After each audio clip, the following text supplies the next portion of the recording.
Hello! The aim of this video, which is part of the ECLUX project, is to help you describe trends and report data. Reporting data is an important learning skill that you will find very useful at the university. This is the second part of our video on becoming familiar with graphs.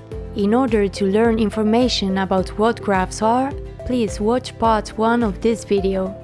The first step to interpreting a graph is to analyze a description which points to the trends that can be seen in a graph. Take a look, for example, at this graph. How would you describe it?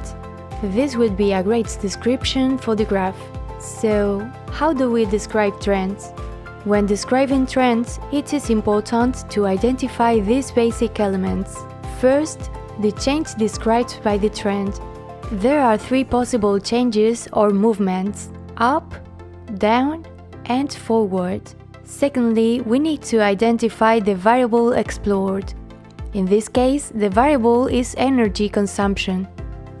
Next, we want to understand the amount or degree of change that occurred. Here, this is indicated by the percentage reached by the variable. These are some ways to talk about the amount or degree of change. To indicate both the initial and the final value of the variable, energy consumption decreased from 25% to 12%. To indicate the amount of variation, energy consumption decreased in the European Union by 13%. And to describe the change with the help of adverbs, the consumption of fuel rose dramatically and decreased continuously. We can also discuss the speed of the change that occurred. Finally, we can include the setting or the place and the time where the change happens. In this example, the place is the European Union and the time is between the years 1991 and 2017. Now that we are familiar with the elements to take into account when describing trends, it is time to learn the vocabulary needed to describe them. In these next slides, you will learn how to describe upward trends, downward trends, and stable trends using verbs, nouns, and adverbs. There are many words used to express up and down trends. A useful way of describing these trends is by using metaphors.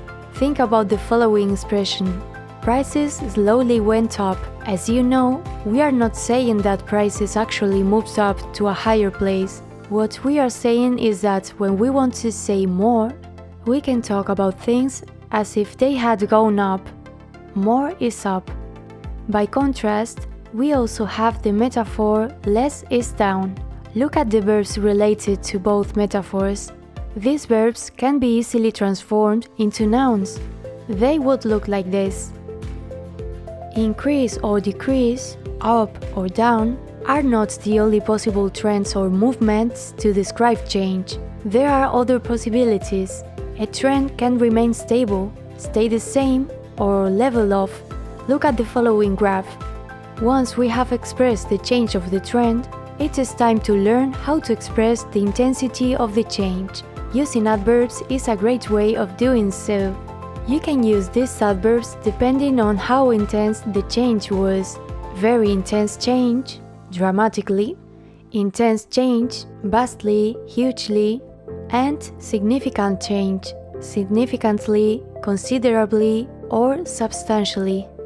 Here are some practical steps to take to help you analyze a graph rigorously. Let's take the diagram on the slide as an example and make an interpretation of the graph. First, seek the compulsory elements consciously. The labels of the diagram help us in the graph identification. The main topic is the unemployment rate.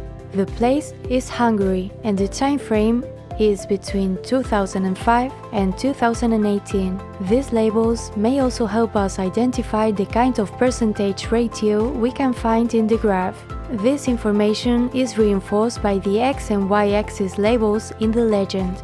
The source quotation is crucial in the evaluation of the scientific value of the graph. In this case, the source of information is Eurostat, which is a well-known European Union institution with a long history of statistical work.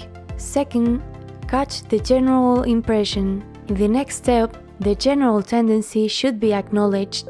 This slide shows a line chart that rises first and then falls. Third, find the minimum and maximum value. The diagram reaches a peak of approximately 11% in 2010 and the minimum of roughly 4% in 2018.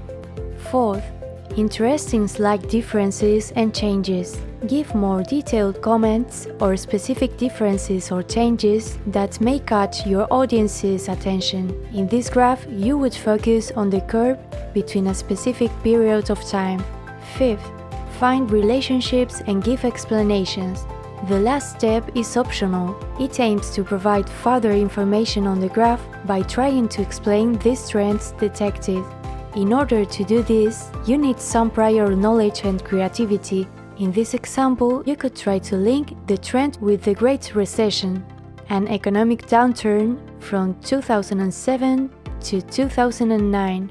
We hope that you have found this video useful.